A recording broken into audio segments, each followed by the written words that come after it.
October 9, 2017, 11:09 MPT by Farnoush Amiri. The cast and crew of CBS All Access Star Trek Discovery got together Saturday night at PaleyFest NY to provide a sneak peek of what's ahead in the battle between the Federation and the Klingons while discussing the inherent diversity of their show and how President Donald Trump should be watching it.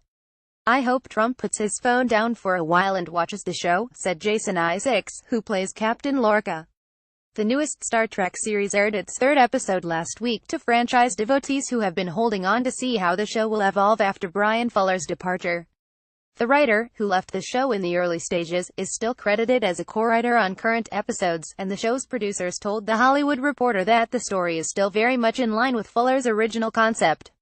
"Bryan's vision has always been the vision of our show," said executive producer Aaron Harberts. "Gretchen J. Berg and I stepped in and tried to fill his gigantic shoes, and our goal was to continue to present Bryan's vision, and in our heart of hearts I feel proud that we kept that going."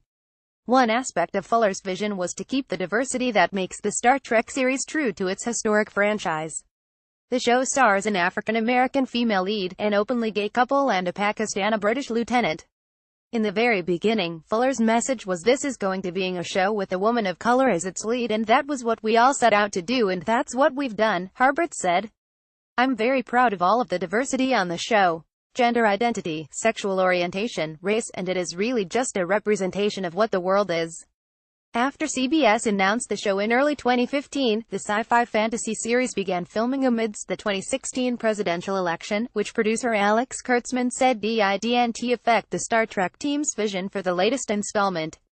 "The tone of the show actually got stronger in the direction we were already going because we recognized how important it was for the core message of Trek to be amplified after the election," Kurtzman said.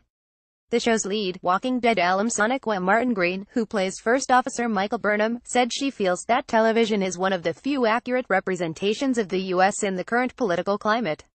"I think right now we're up against insurmountable odds, and we're in such a divisive place, and it's so volatile and hostile, and I think Star Trek Discovery is a representation of what is possible," Martin Green said. "We are obviously a picture of hope, and I think when you see that you can pull it into your life." Martin Green also alluded to Michelle Yeoh's return, after the actress showed up to surprise the cast at New York Comic-Con earlier that day. Yeoh's character was killed during the two-episode premiere. "This mother-daughter dynamic between Burnham and Captain Georgiou is very much a part of our show," Martin Green said. "I think it's the heart of the very essence of our show." New episodes of Star Trek Discovery are released Sundays at 8:30 p.m. ET on CBS All Access. Star Trek Discovery.